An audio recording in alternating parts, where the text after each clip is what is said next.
ఎన్నికలను చూసి ఏమైనా కలవరపడుతున్నట్టు అనిపిస్తుందా? ఆయన కామెంట్ చూస్తుంటే ఏమైనా అనిపిస్తుందా అలాగా? తప్పనిసరిగా వికే గారు ముందుగా మీకు పెద్దలు మాణిక్యవర ప్రసాద్ గారికి, రవి గారికి, ఏబిఎన్ ప్రేక్షకులకు అందరికీ నమస్కారం. గ్యారంటీగా జగన్మోహన్ రెడ్డి గారు కలవరపాటుతోటే ప్రజాస్వామ్య వ్యవస్థని కంప్లీట్ గా ఇబ్బంది పెట్టాలని, రాజ్యాంగ స్ఫూర్తిని దెబ్బతీయాలని ఆ ప్రకటనలు చేశారు.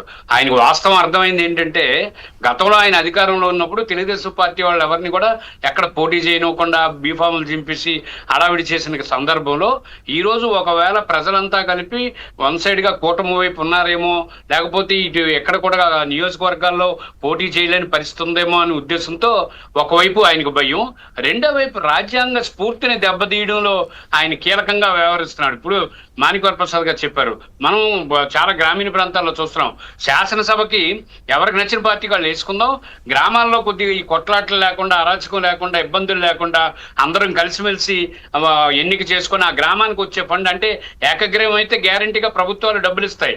ఆ ఏకగ్రీవం అవ్వడం వల్ల ఊర్లో ప్రశాంతత ఉంటుందని చాలా మంది పెద్దలు.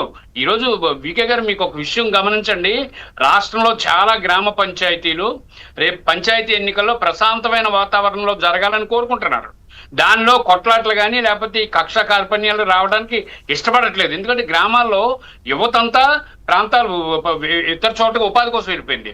ఉన్నోళ్ళంతా వృద్ధాప్యంలో ఉన్నవాళ్ళు గతం కన్నా ఇప్పుడు ప్రశాంతమైన వాతావరణం జీవించాలని కోరుకుంటున్నారు. దాన్ని దెబ్బతీయాలన్నది జగన్మోహన్ రెడ్డి ఆలోచన. గ్రామాల్లో ఒక్కసారి ఇప్పుడు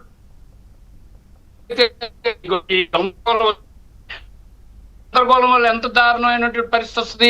ఎట్టి పరిస్థితుల్లో అసెంబ్లీ వరకు ఎవరైతే వైఎస్ఆర్సీపీ ఎమ్మెల్యే టికెట్ ఆశిస్తున్నాడో వాడు రేపు అసెంబ్లీ ఎన్నికలు వచ్చే వరకు ఈ వర్గాల్లో పోషించాలి. ఈ గొడవలు జరిగిన తర్వాత సచ్చినట్టు ఆ ఊర్లో ఎప్పుడు ఒకరికొకరు ఎదురుపడిన కలవరు, కష్టసుఖాలకి కలవరు, శుభకార్యాలకి అశుభకార్యాలు. ఆ ఫ్యాక్షన్ మెంటాలిటీని స్పష్టంగా ఈరోజు వార్నింగ్ ద్వారా బయటపెట్టి చెప్పడం జరిగింది. ఇది ప్రజాస్వామ్య స్ఫూర్తికి దెబ్బతీయడం తప్ప ఇంకోటి కాదు. నిజంగా డెమోక్రటిక్ వాల్యూస్ కోసం మాట్లాడడానికి ఆయనకు అర్హత లేదు. ఆయన ఏం చెప్పాలి?